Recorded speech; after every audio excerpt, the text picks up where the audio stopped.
ॐ नमः सिद्धेभ्यः।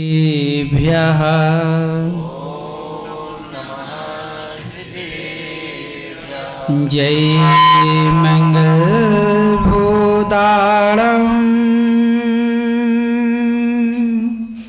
विमिलाणं दक्षिणेमयाणं तिलोचयाराडं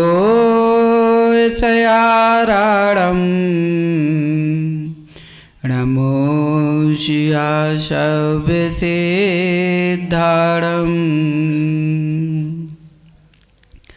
त्यागी दिए जो सारे जगी को उन अरिहंतों को हो नमन।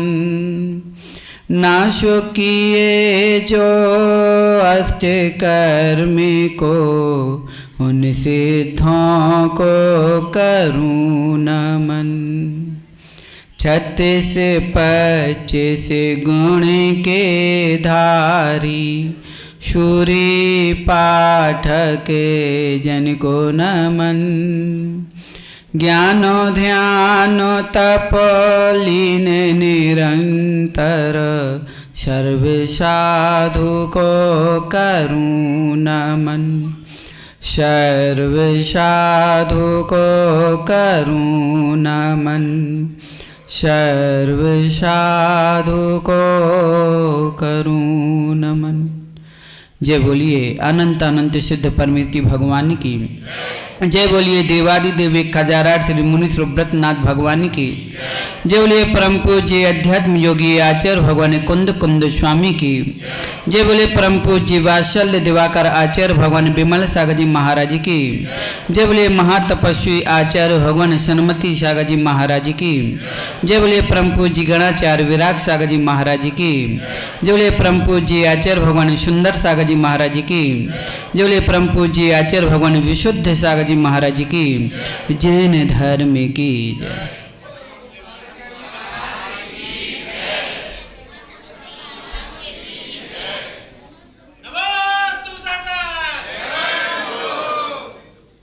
समझ करके समय के जो समय के पास आता है, समय पर वो समय का लाभ ले बिंदास होता है।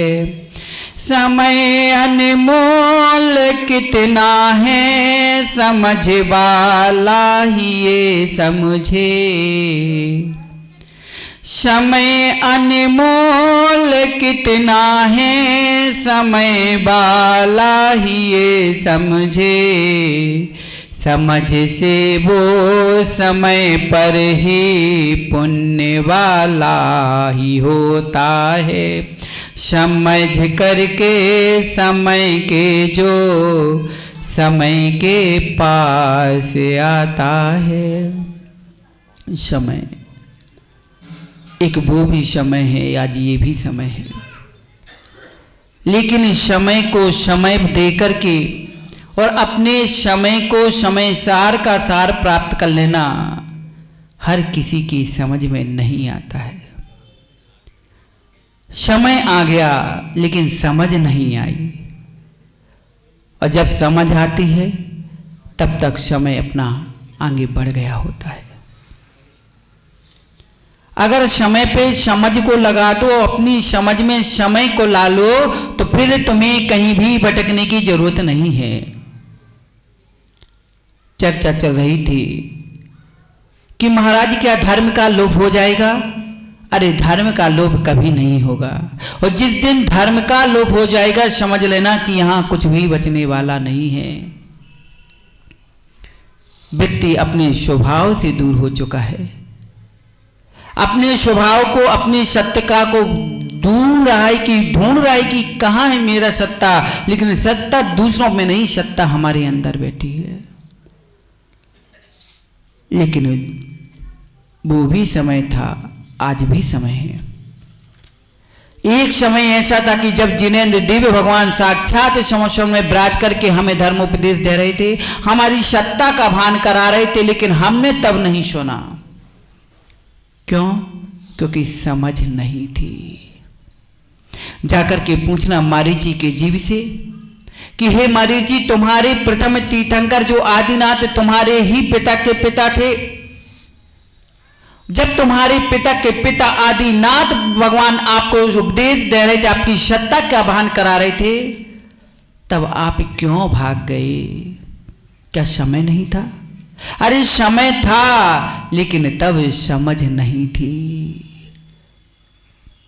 नहीं झुके,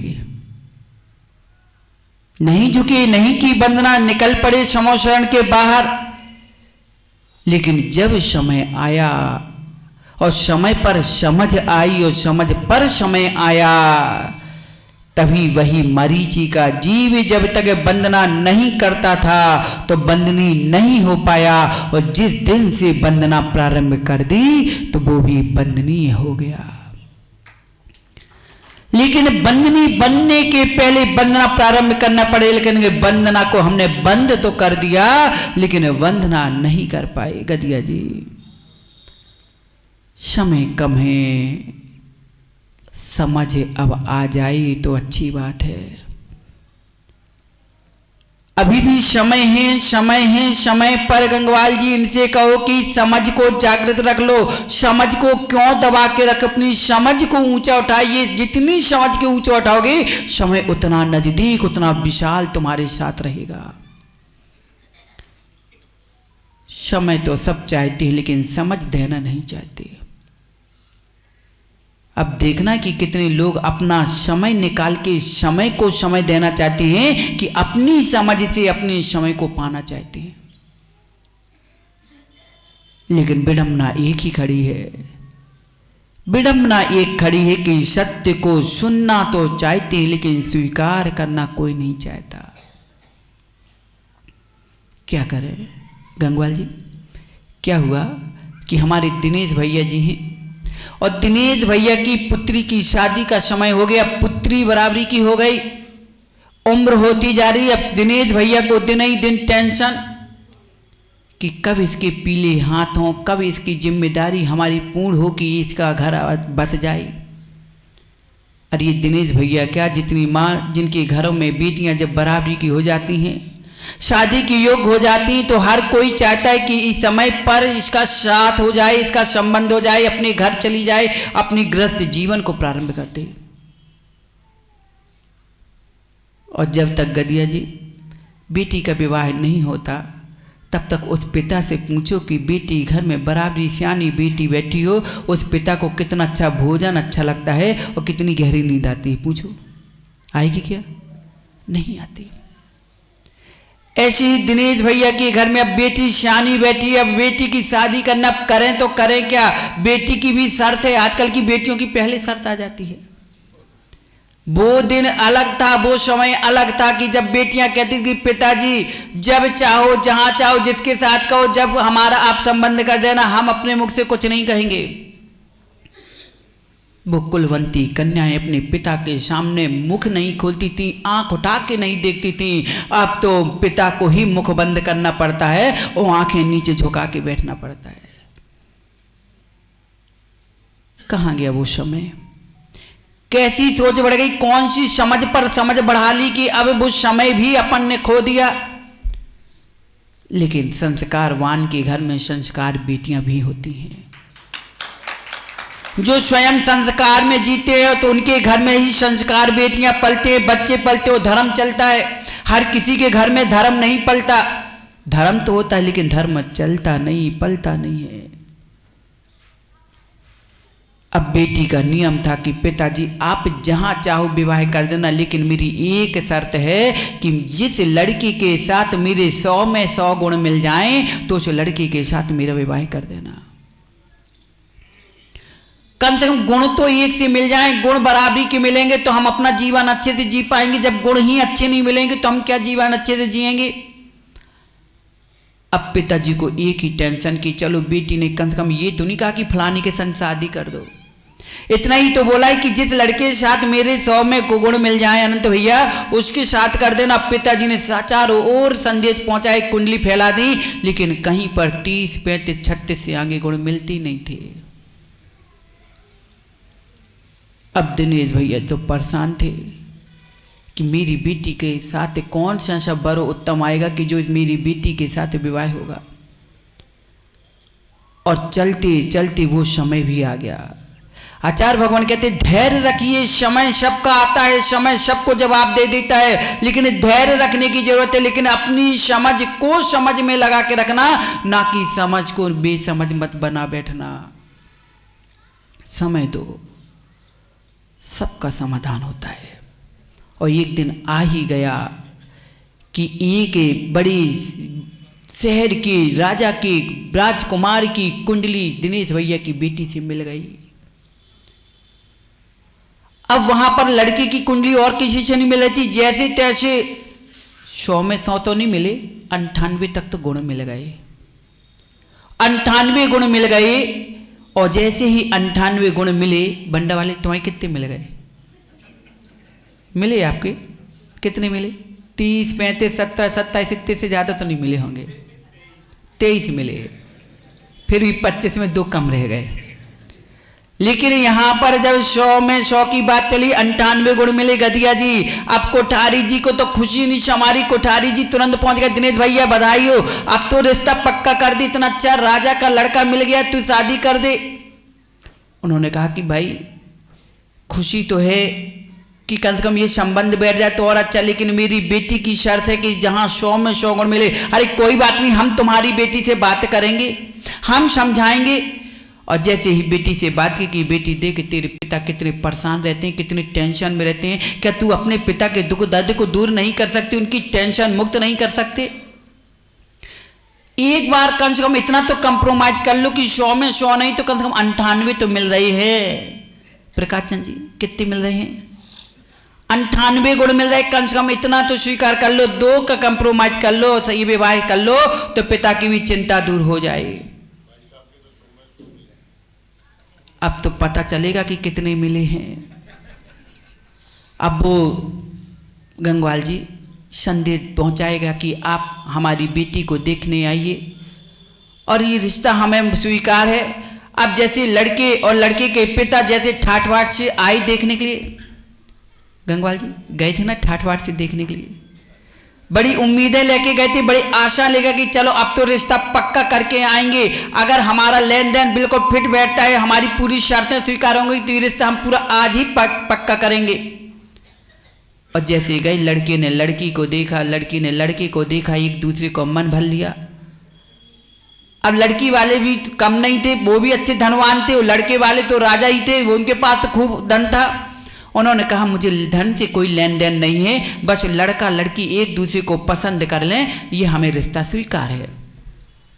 गदिया जी अब लड़की ने तो कहा कि मुझे ये लड़की पसंद है, मैं शादी करने के लिए तैयार हूँ। लड़की ने भी कहा कि अब मेरे माता पिता परेशान हो रहे हैं, चलो 2 शर्तों के अनुसार हम इनको कंप्रोमाइज करके लड़की को स्वीकार करते हैं, बस पिताजी ये रिश्ता पक्का कर दीजिए, लेकिन एक बात तो बता दीजिए।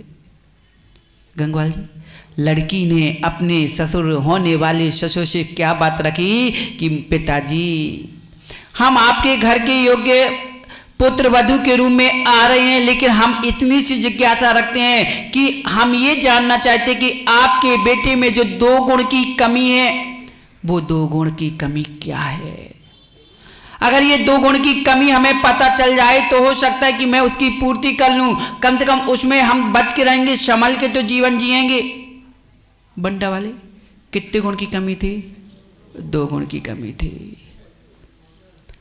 अब पिताजी को बड़ी खुशी की, इतनी पढ़ी लिखी कन्या, इतनी श्रेष्ठ घर की संस्कार कन्या मेरे घर में आ रही है, कम से कम चलो, कम से कम उसने अपना समझ के अपना प्रश्न तो रखा, चलो कोई बात नहीं बेटा, हम तुमसे कुछ भी नहीं छुपाएंगे, हम तुमसे क्या छुपाएं, अब तो तुम्हारे हाथ में ही मेरी घर की डोर है, बस मेरे बेटे में 2 गुण की कमी ये है बेटा कि पहला बात तो कि मेरा बेटा कुछ जानता नहीं है। प्रकाश चंद जी मेरा बेटा कुछ जानता नहीं है। लड़की मुस्कुरा गई, कहेगी कोई बात नहीं पिताजी, आपका लड़का कुछ नहीं जानता है, हम भी इस शहर के हैं, भीलवाड़ा की दिनेश जी की लड़की है, सब जनवा देंगे। आप बताओ तो कि क्या नहीं जानता, हम सब कुछ जनवा देंगे, आप चिंता मत करो, आपके लड़के का ये गुण हम जो छूटा है ये पूरा करा देंगे। पिताजी ने सोचा कि मुझे भी यही उम्मीद है, बड़ी आशा है, इसी उम्मीद से सोचे कि चलो 98 गुण मिले, 2 की कमी, चलो एक तुमने दमंगी तो बताई कि पिताजी हम इसकी पूर्ति कर देंगे, चिंता मत करो। लेकिन पिताजी अब ये तो बताइए दूसरे गुण की कौन? बेटा दूसरे गुण की कमी ये है कि ये किसी की मानता नहीं है। पहले गुण की कमी तो ये निकली कि ये कुछ जानता नहीं है, तो चलो हमने तो इसमें कंप्रोमाइज की, चलो हम इसे जनवा देंगे। दूसरा गुण कौन सा कहलाया संदीप भैया? कि ये किसी की मानता भी नहीं है। अब गई भैंस पानी में। अब लड़की भी ठोंक के कह रही माता कि अब करेंगे तो करेंगे, जानता नहीं तो जनवाने का पुरुषार्थ करेंगे। हमने पूरी पढ़ाई की, शिक्षा की, अच्छे अच्छे बच्चों को लाइन में लगा दिया, ये बच्चा कौन सा लाने से भी लाइन में लगा देंगे, लेकिन ये कुछ जमानता ही नहीं है, तो आफत है। अब कहाँ से चले प्रकाश चंद जी? अब तो युद्ध छिड़ना ही है। एक तो जानते नहीं है और दूसरी मानते नहीं है। अब बताओ, वो लड़की कहती कि पिताजी रहने दो, बकाया 98 मिले ना मिले, कम से कम 2 गुण तो मिले। अगर 2 गुण मिल जाए, 98 बाहर में जाए, 1 से 8 रख दो, मैं कोई चिंता नहीं, लेकिन यही तो मुख्य गुण है कि ये कुछ जानता नहीं, चलो इसमें भी कंप्रोमाइज करके जैसे भी जनवा देंगे, 1 साल में नहीं 10 साल तक में कभी तो जान जाएगा। लेकिन ये किसी की अब तो हमारी नहीं पटरी खा सकती।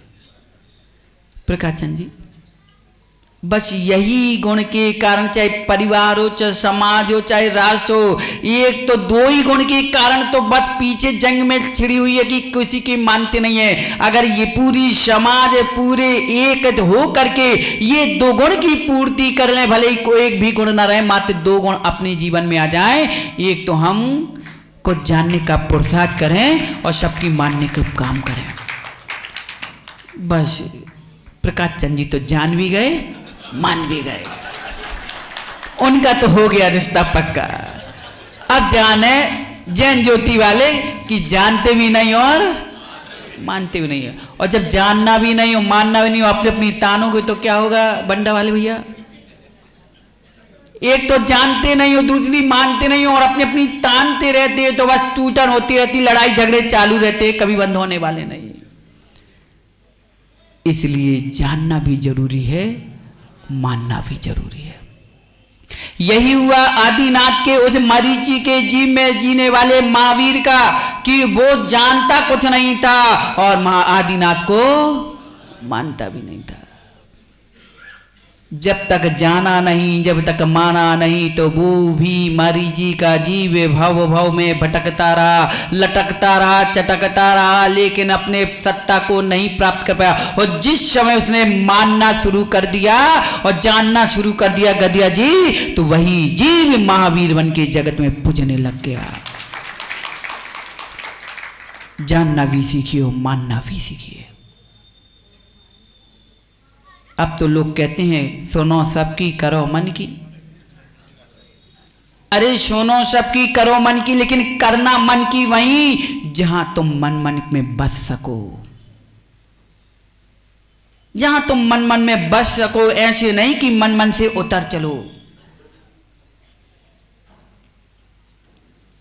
कैसा काम करना है दिनेश भैया? हमारे प्रकाश चंद जी के 2 बेटे, दोनों बेटे अपने हुनर से, अपने काबिलियत से बहुत कुछ करना जानते हैं। और प्रकाश चंद जी ने क्या किया कि दोनों बेटों को संपत्ति दी और कहा कि लो बेटा, हमारी जितनी संपत्ति में हम 2 हिस्से करके तुम्हें दे रहे हैं, अब तुम दोनों लोग अपने हिसाब से अपने मकान बनाओ और अपने घर बसाओ। दोनों को संपत्ति दे दी। एक ने क्या किया गदिया जी कि गए, अच्छी फैक्ट्री खोली, एक बड़ा महल शहर में बनाया और 4 गाड़ी खड़ी कर ली, 4 नौकर लगा लिए, सेठ बन करके बकायदे जीवन जीने लग गया। और जो दूसरा बेटा था वो गया, एक गांव बस्ती में गया, एक किराए का 2 कमरे लिए, और जो पिताजी ने पैसे दिए थे छोटी सी दुकान खोली और कुछ सब जो पैसा बचा व्यवहारों में किसी की मदद लगाने में लगा दिए। कुछ दिन बाद प्रकाश चंद जी के मन में लगा कि अब तो अपने दोनों को देखते हुए आए कि कैसे हैं ये लोग। और जैसे ही गए तो बड़े बेटे को खबर मिली कि पिताजी आ रहे हैं, तो बड़े बेटे ने तुरंत गाड़ी पहुंचा दी कि पिताजी मेरे बस में चढ़ के नहीं आएंगे, हमारे घर में गाड़ी लगा दी। ड्राइवर गया, प्रकाश चंद जी को बैठाला, पूरे शहर को घुमाते घुमाते घुमाते जैसे घर के द्वारे में खड़ी कि सेठ जी देखो ये तुम्हारे बेटे का महल है, इतना बड़ा गेट है, इतने सारी बिल्डिंग खड़ी है। प्रकाश चंद जी को थोड़ी सी खुशी हुई कि चलो बेटे ने इतने बड़े शहर में अपना घर तो बना लिया। फिजूल का तो नहीं है, कम से कम इतने बड़े शहर में इतनी बड़ी बड़ी ऊंची ऊंची बिल्डिंगों के बीच में अपनी बिल्डिंग तो खड़ी कर ली, चलो कम से कम बेघर नहीं है, चलो अपना काम चल रहा है। कुछ दिन सेठ जी वहां रहे, नौकर चाकर सेवा करते रहे। कुछ दिन बाद प्रकाश चंद जी का मन नहीं माना कि छोटे से तो मिलने, छोटा रहता कहाँ है। और जैसे छोटे की खबर लेने के कहा तो पिताजी वो तो दूसरे गांव की बस्ती में रहता है, आपको बस में जाना पड़ेगा। पिताजी बोले कोई बात नहीं, हम बस से चले जाएंगे, देख के तो आए कि हमने उसे संपत्ति दी तो वो क्या कर रहा है। अमित भैया, अब कोई भी पिता हो, बेटा कैसा भी हो, बेटा बेटा होता है। एक उंगली में अंगूठी पहना दी जाए तो इसका मतलब नहीं है कि दूसरी उंगली को हीन देखने लग जाए। हाथ अपना है, भले ही एक उंगली में सोने की अंगूठी जड़ी हुई लगी हुई है, लेकिन हाथ अपना, दोनों उंगली पूरी हमारी है, इसलिए वो सभी से ही प्रेम करता है। ऐसे ही पिताजी जब बस में चढ़े, लोगों ने पूछा प्रकाश चंद जी कहाँ जा रहे हो? अरे कुछ नहीं भाई, हमारा एक छोटा बेटा इस गांव में रहता है, हम वहां तक जा रहे हैं। अरे आपका बेटा है क्या वो? हाँ हाँ वो मेरा बेटा है। क्या नाम है छोटे वाले का? छोटे वाले का विजय, बड़े वाले का संजय। छोटे वाले विजय के पास मिलने जा रहे थे, विजय तुम्हारा बेटा है? अरे दादाजी आइए बैठिए, सीट में बैठिए। अब दूसरे ने सुना ये विजय के पिताजी, अरे दादाजी आप हमारी सीट में बैठिए। तीसरे ने सुना ये विजय के पिताजी, अरे आओ आओ सेठ जी आगे बैठो, सब में आगे आओ। प्रकाश चंद जी बोले बात क्या है कि भाई लड़के का नाम लिया, सब अपनी अपनी सीट में बैठाने लग गए।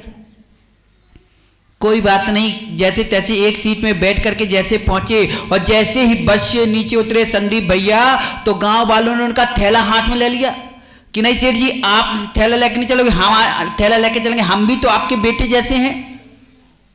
चलते चलते बड़े धूमधाम से जिसके द्वारे से निकले, नहीं सेठ जी पहले हमारे यहाँ भोजन पानी करिए, आइए बैठिए, लौंग सुपारी लीजिए, पान लीजिए, जो आपको स्वागत में चाहिए बोलिए। एक एक घर में बैठालना शुरू हो गया।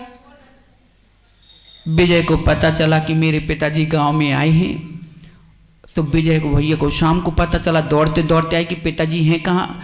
और जैसे पिताजी की देखा तो पिताजी एक पड़ोसी के यहाँ बैठ करके चाय नाश्ता कर रहे। उन्होंने कहा पिताजी चलिए अपने घर की ओर चलिए। तो सभी लोग कहे क्या भैया ये आपका घर नहीं क्या? आप ही का घर है भैया। सेठ जी बोले नहीं मुझे अपने विजय के घर जाने दो। उन्होंने कहा सेठ जी ये विजय का घर ही है, विजय का घर समझिए, हम भी आपके ही हैं। प्रकाश चंद जी घर में बेटे के तो नहीं पहुंच पाए, लेकिन गदगद दिल खुश हो गया। ये दिल गदगद खुश क्यों हो गया? प्रकाश चंद जी पूछा तुम मुस्कुरा क्यों रहे हो? तुम्हें ऐसी कौन सी विभूति हो रही? तुम्हारा बेटा तो किराए के मकान में रह रहा है, 2 कमरे में रह रहा है, छोटी सी दुकान चला रहा है, वो क्या कर रहा है? शेठ जी बोले कि भले ही मेरा बेटा किराया है, लेकिन मुझे समझ में आ गया। क्या आ गया? बड़े बेटे ने तो शहर में घर बनाया था, छोटे बेटे ने पूरे गांव को ही अपना घर बना लिया है। यही हमारा बेटा सच्चा बेटा है कि जिसने एक शहर में एक घर नहीं बल्कि पूरे गांव को अपना घर बना लिया है। सोच समझ पर समय लगा दो और समय पे समझ लगा दो तो सब अपना हो जाएगा। अब कोई ये कहे कि जैन ज्योति में हमारा मंदिर है, तो वो तो भैया उस बेटे की तरह है जो पूरे शहर में एक घर बना के बैठा है। और जो कहे कि हमारे भीलवाड़ा में जय मंदिर ही मंदिर है, हर घर घर में मंदिर है, जब जिस घर में जाओगे वहां मुनीश्वर ब्रह्मनाथ, वहां चंद्रप्रभु पारसनाथ की छवि मिलने लगी, बस समझ लेना कि ये हमारा छोटा बेटा है, इसने शहर में घर नहीं बल्कि पूरे शहर को अपना घर बना लिया है। पूरे शहर को घर बनाना है तो समझ को समय पे लगाना पड़ेगा और समय पर समझ को लगाना पड़ेगा। सोच ऊंची होनी चाहिए, जिसकी सोच ऊंची होगी वो समय को भी पढ़ पाएगा और समझ को भी समझ पाएगा, और जिसके पास सोच छोटी है न समय को पढ़ पाएगा न समझ को पढ़ पाएगा। दूसरों की समझ को पढ़ने से पहले अपनी समझ को पकड़िए। आपकी समझ कहां जा रही है, आप क्या सोच रहे हैं, आपकी कितनी ऊंची सोच है कि कितनी छोटी सोच है। इसलिए समय हो गया है, अब देखना समय पे समझ लगाना है।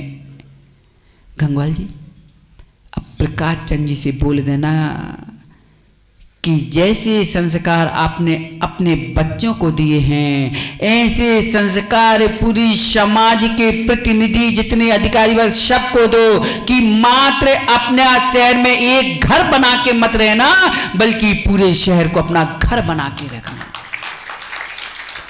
नहीं तो हमारी गदिया जी से पट रही है तो गदिया जी से बस व्यवहार चलेगा, गंगवाल जी से व्यवहार चला तो गंगवाल जी के पास संदेश जाएगा। अरे नहीं, जितने यहाँ हैं सब अपने हैं और सब अपने ही थे। सोच बढ़ाइए। तो दिनेश भैया कौन से गुण की कमी है? मान लिया। देखो प्रकाश चंद जी बोले महाराज अब हमारे पास 2 ही गुण है, बाकी कोई गुण नहीं है, बस 2 गुण आ गए हैं। अब हम जानने भी लग गए हैं और मानने भी लग गए हैं। अगर प्रकाश चंद जी मानने लग गए तो अब ये विश्वास मानो अब पूरी समाज भी जानने लगेगी और मानने लगेगी। क्योंकि जहां प्रकाश उज्जवलमान होता है, प्रकाश वही होता है जहां समय होता है और समय पर समझ होता है। समझ पर समय है और समय पर समझ है। तो दिनेश भैया जब दिनेश उदित होता है तो प्रकाश होता है और प्रकाश होता है तो विजय अपने आप प्राप्त होती है। इसलिए समय बहुत हो गया, इसलिए समय पे समझ पे भी, क्योंकि कहते हैं ना समय पे किया हुआ काम समय को समय तक पहुंचाता है। पुनः चर्चा करेंगे मां, लेकिन यह समझ आज आपको जो समय वेदी प्रतिष्ठा करने का अवसर मिला, ये अवसर हमारे हाथ से निकल ना जाए। अगर ये समय निकल गया, ये मत कहना कि हम समझदार हो गए। आप समझदार नहीं, समझदार तो तब होगे जब आप अपनी समझ को समय में दोगे और समय को समय पे लगा दोगे, तब आप समझदार होगे। इसलिए समय को पाना है तो समय पे समझ लगा करके चलना होगा। इसलिए सभी लोग जितना भी समय है और जितनी समझ है, हम ये नहीं कहेंगे सबको पास समझ है, समय तो सबके पास है, और ये भी नहीं कह सकते कि समझ है तो समय भी सबके पास पर्याप्त होगा। किसी के पास समय का अभाव है, किसी के पास समझ का अभाव है। दोनों को अगर थोड़ा थोड़ा अगर मिक्स कर लोगे माँ, तो थोड़े थोड़े में भी बहुत कुछ हो जाएगा। प्रकाश चंद जी थोड़े थोड़े में बहुत कुछ हो सकता है। अभी तो क्या, ये तो वेदी प्रतिष्ठाएं हो रही हैं, अभी जिन बिंब भी स्थापित होना है। और इतना ही नहीं, जिनालय भी समझेंगे अपन पुनः कि अपने समय से कमाई हुई राशि को कौन सी राशि में लगाना है। गंगवाल जी कौन सी राशि? सिंह राशि, मेष राशि? अरे कुंभ राशि हो, चाहे मेष राशि हो, चाहे वृश्चिक राशि हो, कर्क राशि, कन्या राशि, कोई राशि हो, इस राशि के को में से अपनी जीवन की कमाई हुई राशि को किस राशि पर लगा करके अपनी राशि सिद्ध करना है, ये अब आपको जताएंगे। इसलिए वह समय पे समय दोगे और समझ करके समझने के लिए आओगे। बस मानना स्वीकार करना पड़ेगा। इसलिए 2 गुण को छोड़ करके उस छोटे बेटे की तरह अपने विवेक को जागृत रखिए कि हम अपने शहर में घर नहीं बनाएंगे बल्कि पूरे शहर को ही अपना। कितने लोग पूरे शहर को अपना घर बनाना चाहते हैं? आधे लोग को हाथ खड़े कर लिए महाराज हिम्मत ही नहीं है। अरे पूरे शहर को अपना घर बनाने के लिए हाथ खड़ा कर रहे हो कि हाथ ऊपर करके समर्थ कर रहे हो कि हम समर्थन करते हैं कि हम पूरे गांव को अपना घर बना के रहेंगे। सभी लोग बनाना चाहते हो ना, तो जिन उसका साथ पकड़ लो जो घर घर में बैठा हुआ है। अगर पूरे गांव को अपना घर बनाना चाहते हो तो उसको पकड़ लो जो घर घर में बैठा है, और जो घर घर में बैठा है वो कोई और नहीं है, वो हमारे वीतराग भगवान है। उनकी शरण पकड़ लो, उनके साथ में रहो, बस तुम घर घर में प्रवेश हो जाओगे, तुम्हारा घर बन जाएगा। बोलो महावीर भगवान की जय।